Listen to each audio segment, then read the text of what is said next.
आने के बाद जाता नहीं है, आने के बाद जाता नहीं है। लाखों महफिल जहाँ में है यूं तो, लाखों महफिल जहाँ में यूं तो, ऐसे महफिल के ओ ऐसे महफिल के जैसे नहीं है, ऐसे महफिल के जैसी नहीं है। जय राधे राधे, जय राधे राधे, जय राधे राधे, जय राधे राधे, जय राधे राधे, जय राधे राधे, जय राधे राधे, जय राधे राधे, जय राधे राधे, जय राधे राधे, जय राधे राधे, जय राधे राधे, जय राधे राधे।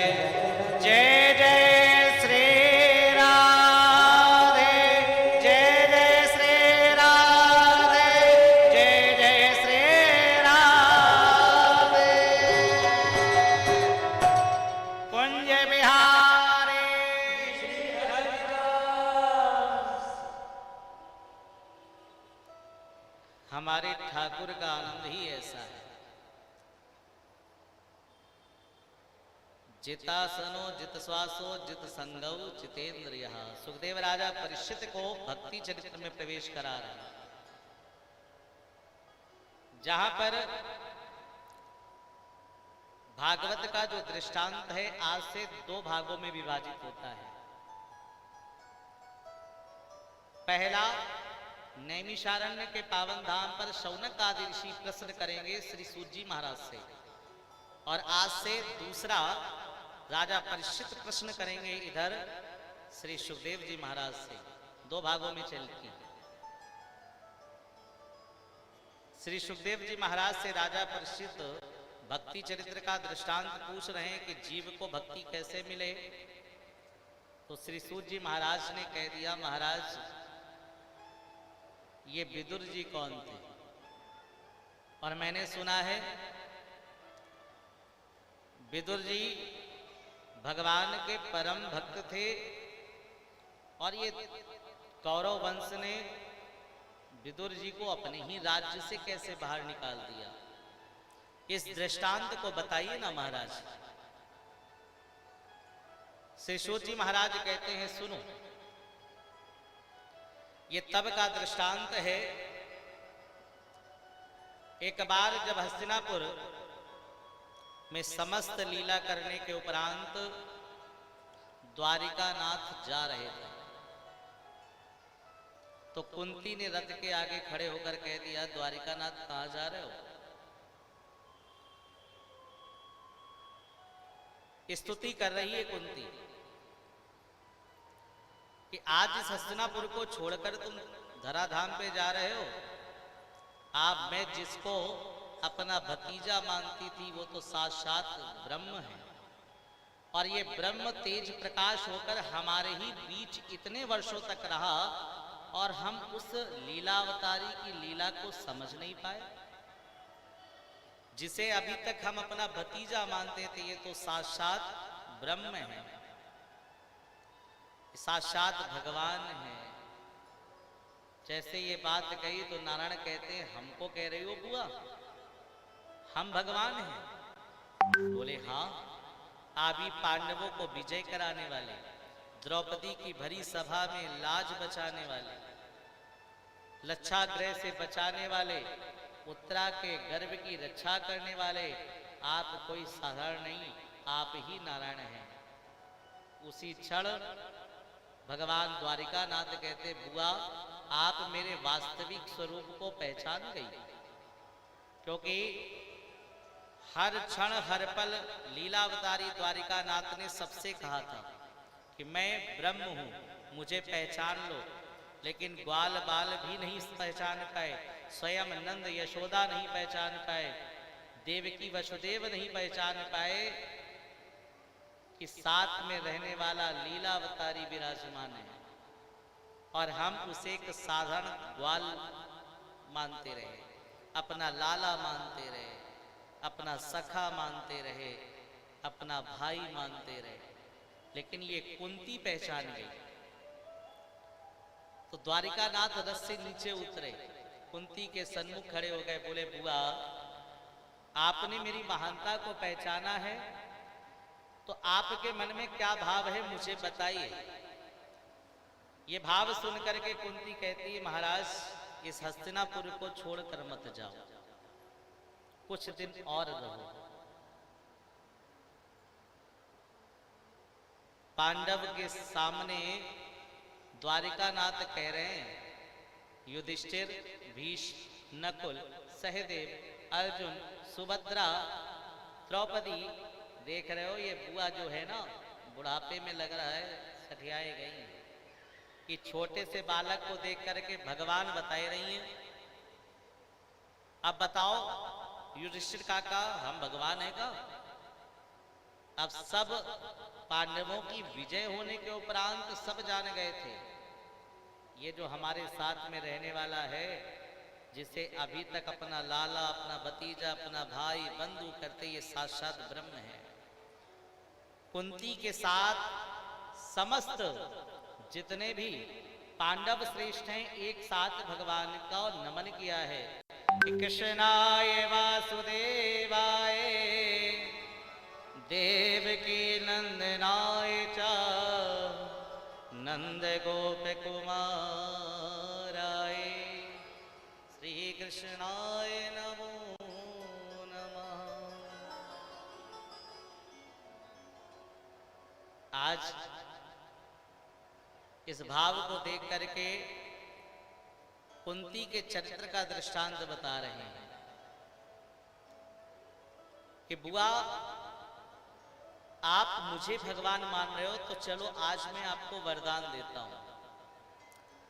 तो कुंती भगवान से क्या मांग रही कि हमारे जीवन में विपत्ति पर विपत्ति पड़ती रहे, बस हमें यही वरदान दो। तो द्वारिकानाथ कह रहे हैं महादेवी जिसके जीवन में एक नहीं अनेकों कष्ट आए हैं, युधिष्ठिर, भीष्म, नकुल, सहदेव ने अन्यत्र वरदान मांगे हैं। युधिष्ठिर ने कहा है जब भी विपत्ति आए तो आप मेरी सहायक बनना। भीष्म ने वरदान मांगा मेरे खाते पीते सोते जागते नारायण में आपका ध्यान ना भूलूं। अर्जुन कहते हमने तो आपको सखा मान लिया है। वहीं सुभद्रा कह रही है मैंने तो आपको भाई मान लिया है। द्रौपदी कह रहे हैं मैंने सखा मान लिया। लेकिन जब वरदान मांगने की बारी आई तो कुंती कह रही है कि मेरे जीवन में विपत्ति पर विपत्ति आए। तो इस भाव को देख करके नारायण कह रहे हैं ये कौन सी बात कह रही हो कुंती, ये विपत्ति क्यों मांग रही हो? कुंती कह रही सुख के माते सिल पड़े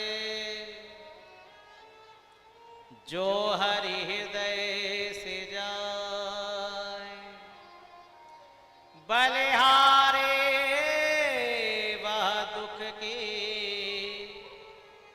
जो पल पल नाम जपाए, बलिहारे वह दुख की जो पल पल नाम जपाए।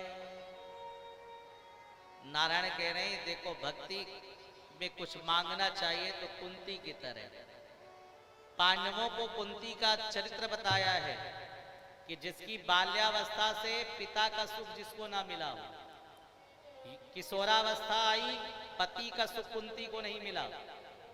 कुंती का जन्म मथुरा में हुआ सूरसेन के घर में, और जन्म लेने के बाद इनको कुंती भोज राजा ले गया और अपने ही नाम से इनका नाम कुंती रखा। और कुंती का वास्तविक जो नाम है वो प्रथा है। पिता का भी प्रेम नहीं पाया और जब जवान हुई तो दुर्वासा ऋषि ने इनको कुछ मंत्र दे दिए कि कुंती जिस भी मंत्र को तुम जपोगी वो देवता तुम्हारे सन्मुख आ जाएंगे।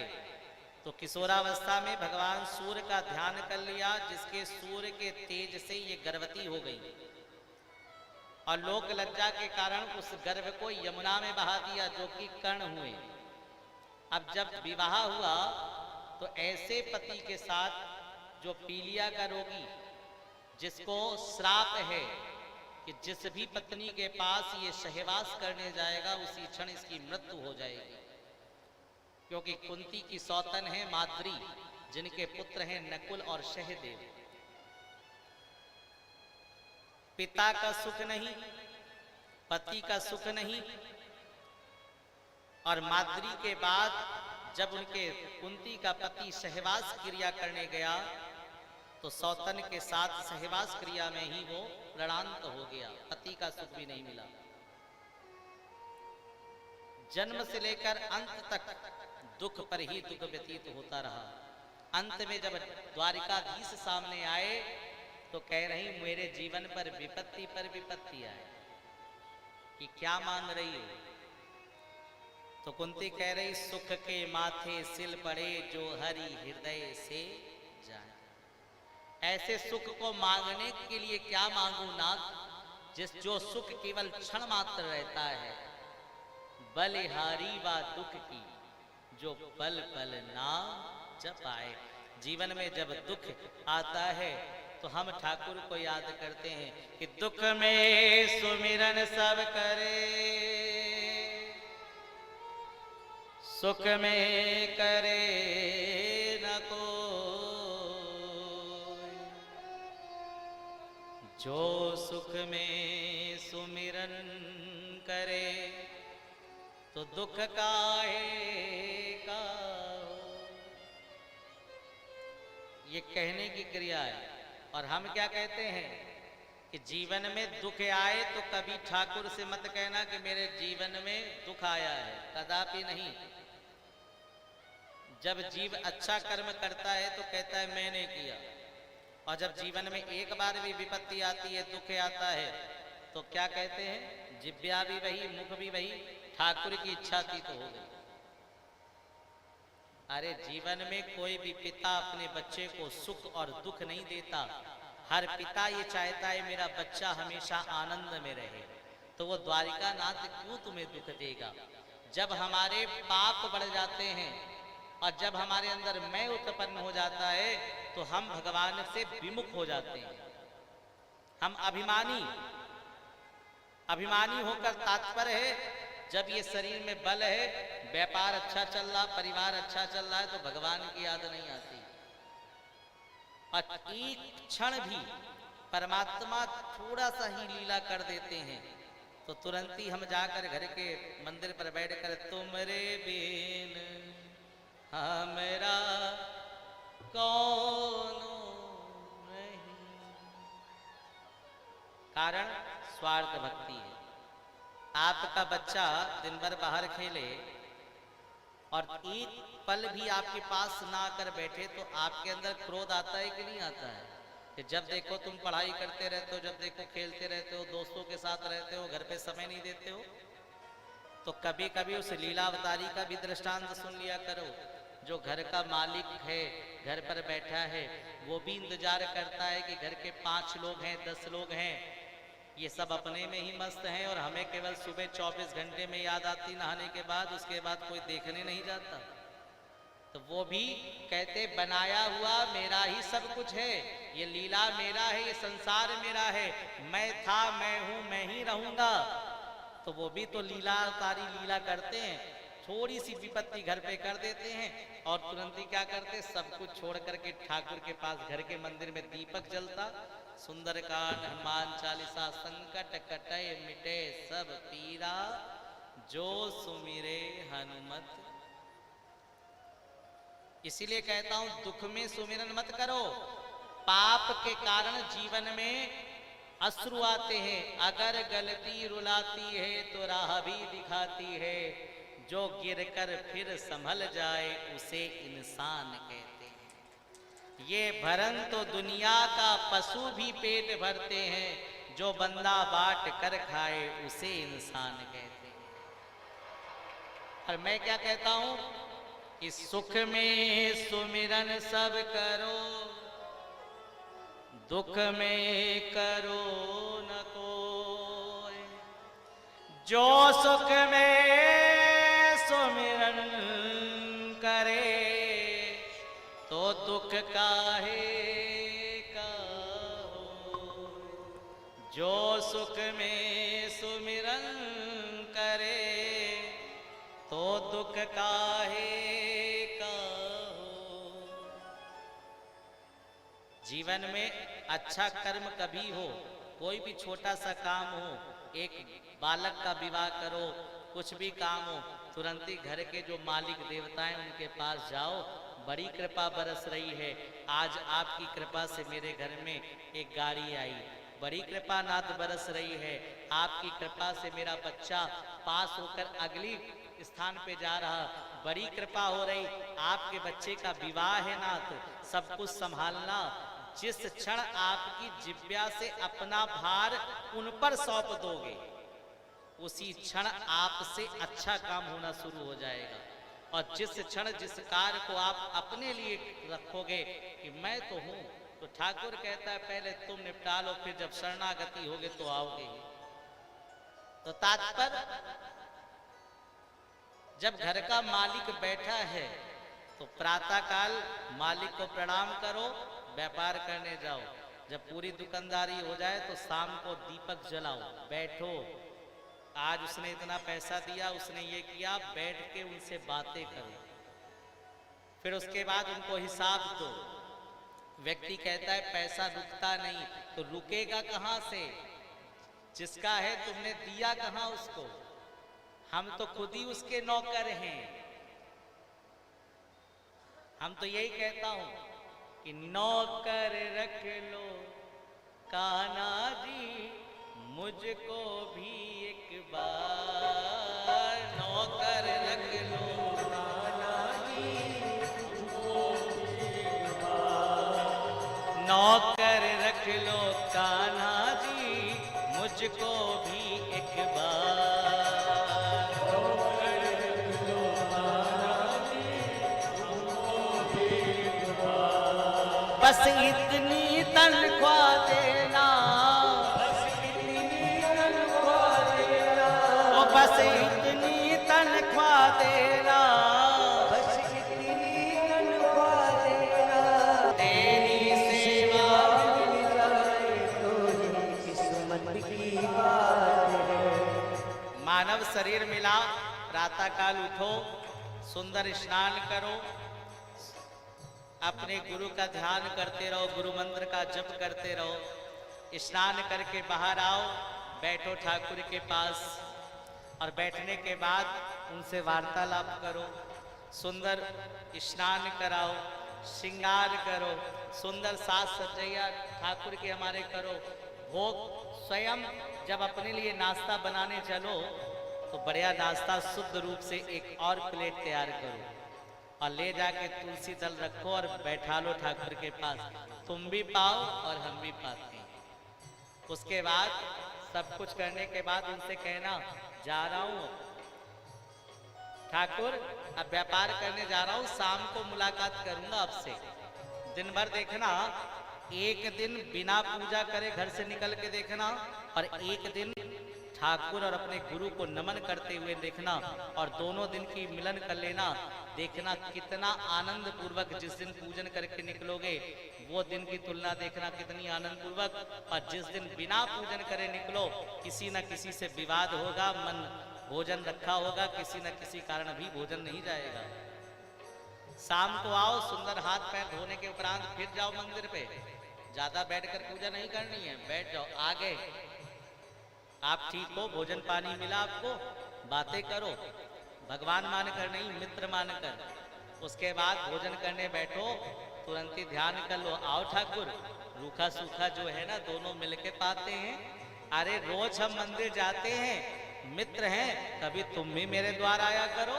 फिर प्यार कैसा, हम तुम्हारे द्वार पर रोज जाए और तुम एक बार भी ना आओ, तो संबंध अच्छा निभता नहीं है। संबंध दोनों तरफ से होता है। क्यों? सेठों के तुम सेठो बाबा, मेरी क्या औकात है।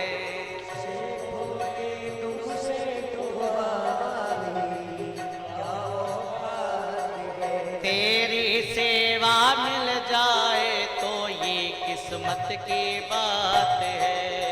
तेरी सेवा मिल जाए तो ये किस्मत की बात है। मानूंगा तेरा कहना, मानूंगा तेरा कहना, मानूंगा तेरा कहना, मानूंगा तेरा कहना।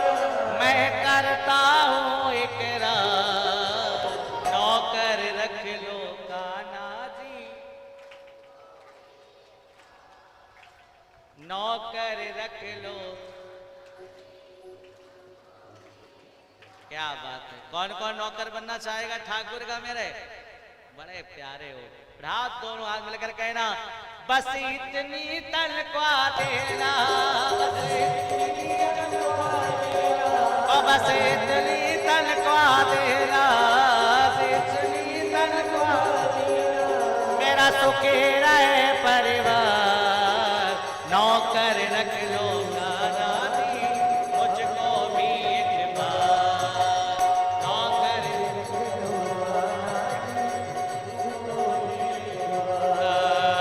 नौकर रख लो कान्हा जी, मुझको भी एक बार, नौकर।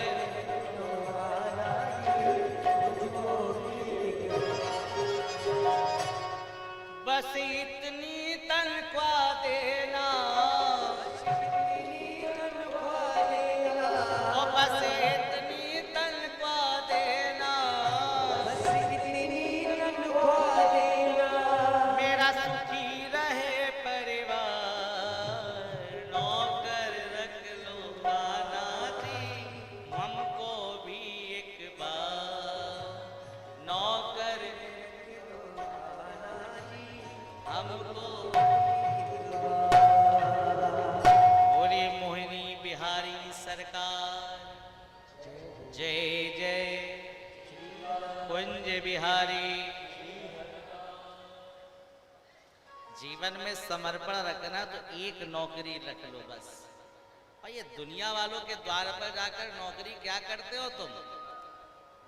अरे जीवन में सरकार चाहिए तो हरदम वाली ये दुनिया की क्या, मानव का शरीर मिला तो व्यर्थ मत गवाओ दूसरों की सेवा करने में, सबको खुश करने में जीवन बिताओगे तो सब एक तराजू के मेढक हैं, एक को मनाओगे तो दूसरा गया, दूसरे को मनाओगे तीसरा जाएगा। अरे भेजा था ठाकुर ने खुद को प्रसन्न करने के लिए, अगर एक बार इसने मुस्कुरा दिया ना, ना चाहकर दुनिया वाले तुझको देखकर मुस्कुराएंगे। इसकी सेवा करनी चाहिए और एक श्रद्धा और विश्वास से करें। कुंती चरित्र में प्रवेश करने के उपरांत विदुर संवाद आरंभ होता है, जिस विदुर जी के पावन चरित्रों को श्री सूत जी महाराज बता रहे हैं। एक बार कौरव वंश में धृतराष्ट्र के सन्मुख विदुर जी गए और जैसे ही उनके पास गए तो धृतराष्ट्र से कहते हैं, विदुर जी कि जब तक आपके इस कौरव वंश में दुर्योधन रहेगा ना, तब तक आपके इस कौरव वंश की विजय नहीं होगी। अगर आप अपने इस कौरव वंश का हित चाहते हो तो अपने राज्य से विदुर जी को ये दृष्टांत कितना भावुक है कि आज परमात्मा के परम वैष्णव भक्त विदुर जी धृतराष्ट्र को शिक्षा दे रहे हैं, लेकिन अपनी ही नीत और निंदा को सुनने के लिए बगल में खड़े हैं दुर्योधन कि ये विदुर जी मेरे ही खिलाफ मेरे ही पिता को भड़का रहे हैं कि कौरव वंश का हित चाहते हैं तो अपने राज्य से दुर्योधन को निकाल दो। दुर्योधन पीछे से कहते हैं, विदुर हमारे राज्य के महामंत्री के पद पर विराजमान होकर आप हमें हमारे पिता के खिलाफ भड़का रहे हो। अरे आप पिताश्री से क्या कहते हो? हमारे राज्य से हमको निकालने को। जाओ, मैं उत्तराधिकारी के रूप में तुमसे कहता हूं मेरे राज्य से चले जाओ। विदुर जी को उस राज्य से जैसे ही निकाला तो सारे हस्तिनापुर में ये खबर फैल गई कि आज कौरव वंश ने एक सबसे बड़ा अपमान कर दिया है, अपने कुल का अहित किया है, जिससे कौरव जो साथ विदुर जी भगवान के परम वैष्णव भक्त हैं उनको राज्य से निकाल दिया तो विनाश काले विपरीत बुद्धि।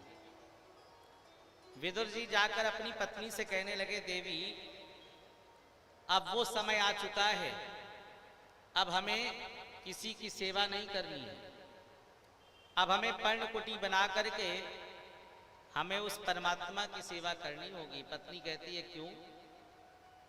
अचानक आपको परमात्मा कैसे याद आ गए? और हम तीर्थ यात्रा की बात कह रहे हो, क्या उस राज्यसभा में कुछ हुआ है क्या? क्या कौरव वंश ने कुछ कहा है आपसे? बोले नहीं नहीं।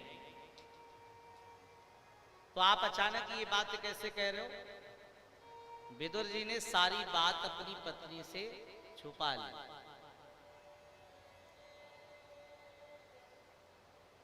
जाकर कहने लगे, अब वो समय आ चुका है, जो शेष बचा है, एक एक घड़ी अब हम उस परमात्मा को देंगे। अपने पति के साथ गंगा के पावन तट पर 12 वर्ष तक पर्णकुटी बना करके कदली के फल खाते हुए विदुरानी और विदुर जी ने नारायण की द्वारिकाधीश का ध्यान किया है। 12 वर्ष के उपरांत स्वयं द्वारिकाधीश रथ पर विराजमान होकर के हस्तिनापुर जा रहे हैं। अपने परम भक्त विदुर का सम्मान दिलाने के लिए समस्त हस्तिनापुर में ये खबर फैल गई। आज इस हस्तिनापुर में स्वयं द्वारिकाधीश आने वाले हैं। विदुर जी को जब समाचार मिला तो मन में इतना भाव हुए कि लगता है मेरे 12 वर्ष की तपस्या से प्रसन्न होकर आज वो परमात्मा मुझे दर्शन देने आए हैं। विदुरानी से कहते हैं, विदुरानी आप कोई शुभ सूचना बताएं, स्वयं द्वारिकानाथ हस्तिनापुर आने वाले हैं। तो विदुरानी कहती, अब आने से क्या फायदा? विदुर जी कहते, क्यों? बोले, अब तो आप मंत्री के पद पर भी नहीं हो, अब अगर आएंगे तो हमें भी समानता सभी हस्तिनापुर के भीड़ के बीच में ही दर्शन करना पड़ेगा। अगर आप महामंत्री के पद पर होते तो वीआईपी कोटे से दर्शन होते सबसे पहले जाकर। विदुर जी ने कितनी सुंदर बात कही कि लाख भीड़ हो, अगर जीवन में जीव भक्ति पूर्ण करता है सच्ची निष्ठा और भक्ति से, तो जिस प्रकार एक बछड़ा 1 लाख गाय के बीच में अपनी मां को ढूंढ लेता है, उसी प्रकार जब जीव परमात्मा का हो जाता है, आत्मा में परमात्मा की पराकाष्ठा को व्याप्त कर लेता है, तो उस जीव को भगवान की जरूरत नहीं, भगवान अपने भक्त को खुद इतनी भीड़ में सबसे पहले देख लेता है। इसलिए विदुरानी तुम उसकी चिंता मत करो, एक क्षण भी अगर द्वारिकानाथ ने मेरी तरफ देख लिया, समझो पूर्ण हो गई। रथ पर सवार होकर के जैसे ही द्वारिकानाथ गए हैं तो समस्त द्वारिका नाथ का दर्शन करने के लिए हस्तिनापुर ने स्वागत किया। उसी भीड़ पर विदुर जी खड़े हैं। सारी प्रजा के नेत्र द्वारिका नाथ की तरफ थे, लेकिन उतनी भीड़ में स्वयं द्वारिकाधीश की नजर विदुर जी पर थी। और जैसे ही भीड़ में विदुर जी दिखे तो द्वारिकाधीश विदुर जी के प्रणाम करने से पहले स्वयं प्रणाम नेत्रों से कर दिया है। काका प्रणाम। जैसे ही नेत्र से प्रणाम किया, उसी क्षण विदुरानी से कहते, देखा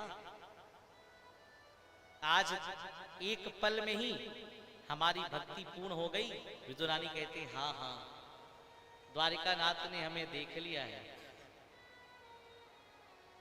गुरु की कृपा, संत की कृपा, परमात्मा की कृपा जीव को कैसे मिले, आप इसका अनुमोदन भी नहीं कर सकते हो।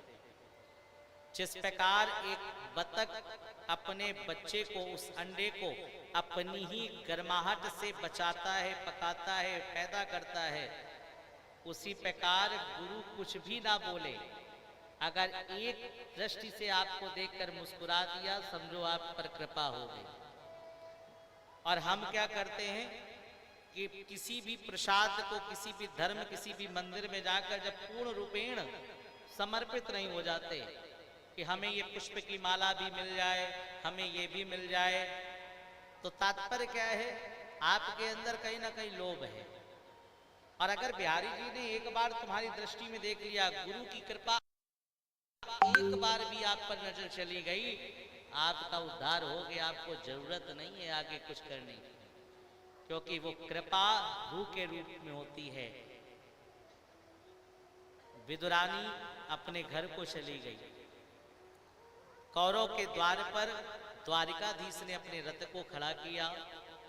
उनके स्वागत के लिए दुर्योधन आए हैं। बोले, द्वारिकानाथ गोविंद, आपने कोई समाचार पत्र भी नहीं भेजा, अचानक इस हस्तिनापुर में आने का कारण क्या है, बताइए ना मुझे। द्वार पर खड़े दुर्योधन ने ना ही गोविंद को अंदर आने को कहा, ना ही जलपान को कहा, क्योंकि धर्म को और कर्म को जानते ही कहां वो। द्वार पर खड़े ही द्वारिकाधीश से पूछने लगा, महाराज कोई ना कोई तो कारण होगा यहां आने का। द्वारिकानाथ कह रहे हैं, जब तुम पूछ ही रहे हो दुर्योधन, तो बता ही दे रहे, हम पांडवों का समझौता लेकर आए। दुर्योधन कहते, पांडवों का समझौता, कारण? बोले, तुम्हारे जो पास ये 100 गांव है ना, ये 100 गांव में 50 गांव हमारे पांडवों को दे दो, जिससे वो भी अपना जीवन यापन करें। 50 नहीं तो 25, 25 नहीं तो 10, 10 नहीं तो 5, कुछ दे दीजिए अंश।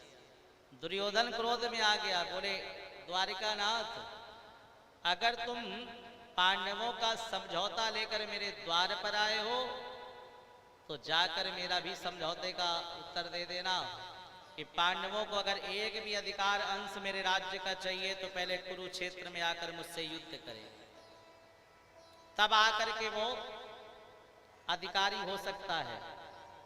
उसी क्षण धृतराष्ट्र पीछे से आए, दुर्योधन का हाथ पकड़ा। बोले, क्या दुर्योधन, द्वार पर आए अतिथि से ना तुम सम्मान कर रहे हो, ना उससे जलपान के लिए पूछा, और आज तुम द्वार पर ही लड़ाई करने लगे। ये कैसी तुम्हारी प्रवृत्ति है? हस्तिनापुर की वही भीड़ है जिस भीड़ में